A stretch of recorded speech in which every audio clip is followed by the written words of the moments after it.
Hello friends, आप सभी भावी शिक्षक भाई बहन को शिक्षा जगत में अग्रसर Surya bright study YouTube channel पर स्वागत है।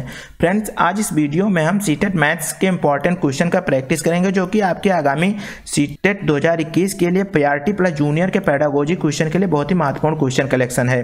गाइज, आप सभी से छोटी सी रिक्वेस्ट है कि वीडियो को लाइक करें और अपने दोस्तों में वीडियो को ज़्यादा से ज़्यादा शेयर करें और अपना फीडबैक कमेंट बॉक्स में अवश्य दें। और जो भी नए साथी जुड़ रहे हैं, प्लीज़ चैनल को सब्सक्राइब करके ऑल नोटिफिकेशन को ऑन कर दें, क्योंकि इस चैनल के माध्यम से हम रेगुलर शिक्षक भर्ती परीक्षा की तैयारी करा रहे हैं। तो गाइज, आज का सेशन स्टार्ट करते हैं।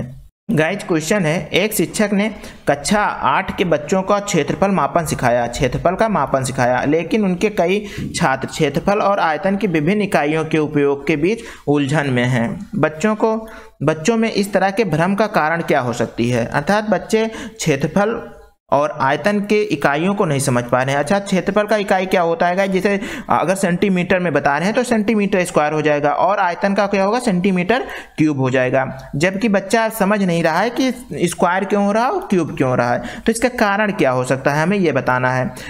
बच्चों ने विभिन्न इकाइयों को याद नहीं किया है। यहाँ पर रटने को कह रहा है, याद नहीं किया, तो ऐसा कुछ नहीं गाइज। यहाँ पर ए पॉइंट तो बिल्कुल इनकरेक्ट पॉइंट है।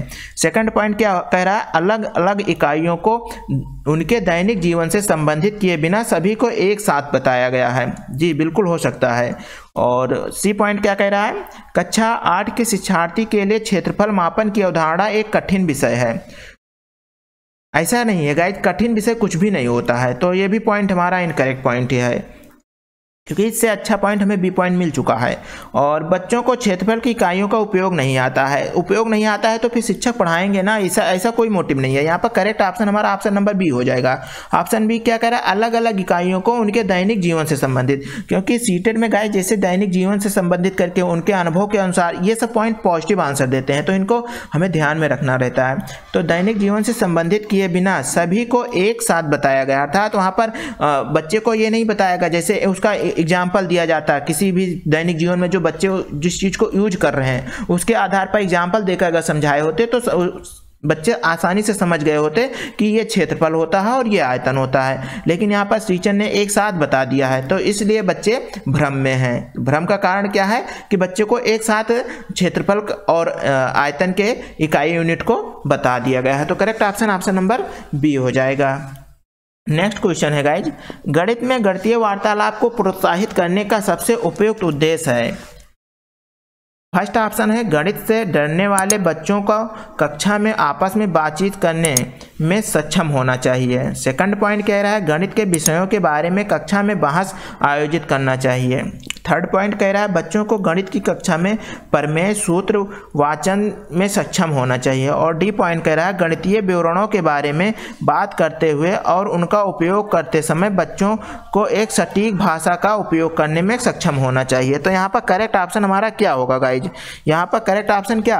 क्योंकि यहाँ पर गणितीय वार्तालाप को प्रोत्साहित करने का सबसे उपयुक्त उद्देश्य, मतलब गणित में बच्चे बातचीत कर सके, तो हमें गणित में बातचीत करने का क्या मतलब है? यहाँ पर हमें ये थोड़ी बताना है कि 2 का गुणा 2 होता है, अर्थात 2 गुणे 2 बराबर 4, ऐसे नहीं। वार्तालाप का ये मतलब है कि बच्चे गणितीय भाषा को समझ सकें, गणित की भाषा, गणित क्या कहना चाह रहा है उस चीज को समझें। अर्थात यहाँ पर करेक्ट ऑप्शन हमारा ऑप्शन नंबर डी होगा।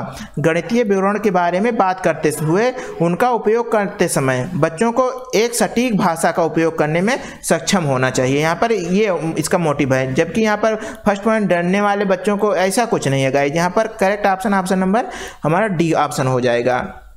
ओके गाइज, नेक्स्ट क्वेश्चन है गाइज, गणित में नैदानिक परीक्षण का उद्देश्य है माता पिता को प्रतिक्रिया देना। ऐसा नहीं गाइज, माता पिता को प्रतिक्रिया देने से नैदानिक परीक्षण नहीं किया जाता है। नैदानिक परीक्षण था निदान, बच्चे के कमजोर पक्ष, जो बच्चे जिसमें कमजोर है उसको हमें सुधार करना है। हमारा नैदानिक का मतलब उसमें निदान करना है, बच्चे के एजुकेशन में जो प्रॉब्लम आ रही है उसे शुद्ध करना है, सही करना है। तो यहाँ पर हमारा माता पिता को प्रेरित करना, ऐसा मोटिव बिल्कुल नहीं होता है। सेकंड पॉइंट क्या है? प्रगति रिपोर्ट बनना।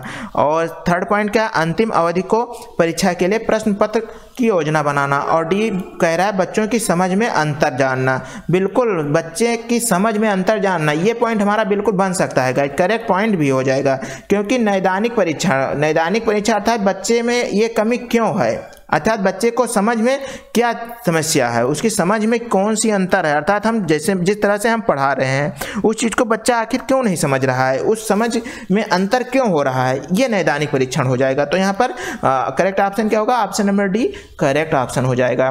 नेक्स्ट क्वेश्चन है गाइज, उपचारात्मक शिक्षण सहायक है पाठ की पुनरावृत्ति के लिए, खेल मार्गविद द्वारा शिक्षण के लिए, कमजोर छात्र को सीखने की कठिनाइयों को दूर करने के लिए, पूरी कक्षा को पढ़ाने के लिए। तो यहाँ पर करेक्ट ऑप्शन क्या होगा गाइस, उपचारात्मक शिक्षण किसके लिए सहायक है, हमें ये बताना है। तो उपचारात्मक शिक्षण किसी भी समस्या समस्या से निकलने के लिए उपचार किया जाता है। जैसे जिस प्रकार से हम मान लीजिए किसी बीमार व्यक्ति को अस्पताल में ले जाते हैं तो वहाँ पर उसकी चेकिंग होती है, तो इस प्रकार से उसकी कठिनाइयों को दूर किया जाता है। यहाँ पर कमजोर छात्र को सीखने की कठिनाइयों को दूर करने के लिए हमें उपचारात्मक शिक्षण प्रदान किया जाता है, शिक्षक के द्वारा उपचारात्मक शिक्षण प्रदान किया जाता है। तो यहाँ पर करेक्ट ऑप्शन क्या होगा, option number C correct option हो जाएगा। ओके गाइज, निम्नलिखित में से कौन सा एक गणितीय प्रक्रिया नहीं है, गणित की प्रक्रिया क्या नहीं है, रटना बिल्कुल गणितीय प्रक्रिया नहीं है गाइस। यहाँ पर करेक्ट ऑप्शन नंबर ए हो जाएगा। आकलन करना, मापन करना, मानस दर्शन, मानसिक चित्रण बनाना, ये सभी गणित के पॉइंट हैं, जबकि रटना गणित का प्रक्रिया, गणितीय प्रक्रिया नहीं है। करेक्ट ऑप्शन क्या होगा, option number A correct option हो जाएगा। ओके गाइज, गणित सीखने में त्रुटियां एक महत्वपूर्ण भूमिका निभाती है, ये कथन है। सत्य है क्योंकि त्रुटियां बच्चे की सोच को दर्शाती है। असत्य है क्योंकि गणित सटीक है। सत्य है क्योंकि त्रुटियां प्राप्त अंकों के बारे में प्रतिक्रिया प्रदान करती है। असत्य है क्योंकि लापरवाही के कारण त्रुटियां होती हैं। तो यहाँ पर करेक्ट ऑप्शन हमारा क्या होगा गाइज, क्योंकि गाइज गणित सीखने में त्रुटियां एक महत्वपूर्ण भूमिका निभाती है। तो यहाँ पर गाइज आप कोई भी विषय पढ़ रहे हैं तो वहाँ पर त्रुटियाँ होना स्वाभाविक बात है। त्रुटि के बगैर अगर आप पढ़ रहे हैं तो आप फिर जीनियस नहीं, बहुत बड़े जीनियस हैं। तो यहाँ पर त्रुटियाँ तो हर एक विषय को पढ़ते समय होता है। तो यहाँ पर हमें क्या बताना है, क्योंकि त्रुटियों से हम क्या समझ सकते हैं, किस प्रकार की भूमिका निभाती है। सत्य है क्योंकि त्रुटियाँ प्राप्त अंकों के बारे में प्रतिक्रिया प्रदान करती है, अर्थात बच्चे ने जो अंक प्राप्त किए हैं उसके बारे में प्रतिक्रिया प्रदान करती है। हमारा करेक्ट ऑप्शन क्या होगा, ऑप्शन नंबर सी हो जाएगा। ओके गाइज, नेक्स्ट क्वेश्चन है गाइज, आकार पढ़ाते समय एक शिक्षक ऐतिहासिक स्थानों की यात्रा की योजना बना सकता है क्योंकि अवकाश समय प्रदान करने का आवश्यकता है, क्योंकि अधिकांश पाठ्यक्रम समय पर पूरा हो चुका है। सेकंड पॉइंट कह रहा है संचार कौशल में सुधार करने का अवसर होगा। थर्ड पॉइंट कह रहा है आकार हर वास्तुकला का एक अभिन्न हिस्सा है और इस तरह की यात्राएं विषयों में संबंधित को प्रोत्साहित करती है।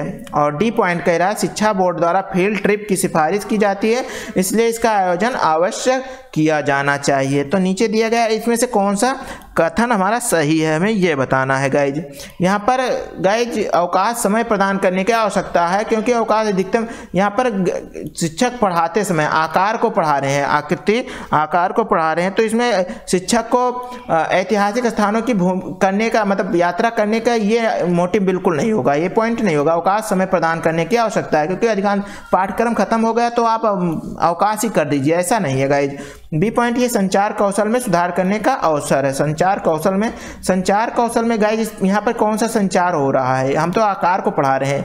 आकार यहाँ पर सी पॉइंट करेक्ट होगा गाइज। आकार हर वास्तुकला का एक अभिन्न हिस्सा है और इस तरह की यात्राएं विषयों में संबंध को प्रोत्साहित करती है, अर्थात ये वास्तुकला है और ये अभिन्न हिस्सा है और इसी यात्राओं को हम अगर पढ़ाएंगे तो यहाँ पर उसमें बच्चे प्रोत्साहित होंगे। ऑप्शन नंबर सी अर्थात यहाँ पर ऑप्शन ये करेक्ट ऑप्शन हो जाएगा। ऑप्शन ए यहाँ पर सिफारिश शिक्षा बोर्ड की करती है, ऐसा कोई नहीं है गाइज। यहाँ पर पॉइंट हमारा option A point C correct option हो जाएगा। ओके गाइज, नेक्स्ट क्वेश्चन है, एक छात्र को एक घन की सतह का क्षेत्रफल निकालने के लिए कहा गया था, उसने आयतन निकाला, गणना में त्रुटि का कारण क्या है, हमें यह बताना है। फर्स्ट पॉइंट कह रहा है छात्र कक्षा की उबाऊ पाता है, अर्थात कक्षा को उबाऊ पाता है, यहाँ पर को होगा गाइज, क्योंकि उसे गणित की कक्षा पसंद नहीं है, ऐसा नहीं है गाइज।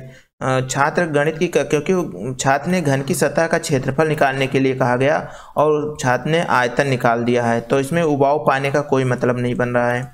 यहाँ पर सेकंड पॉइंट क्या कह रहा है, छात्र उस कक्षा में अध्ययन करने के लिए उपयुक्त नहीं है, ये भी निगेटिव आंसर है गाइज। और सी क्या कह रहा है, छात्र सतह का क्षेत्रफल और आयतन की अवधारणा के समझने में सक्षम नहीं है।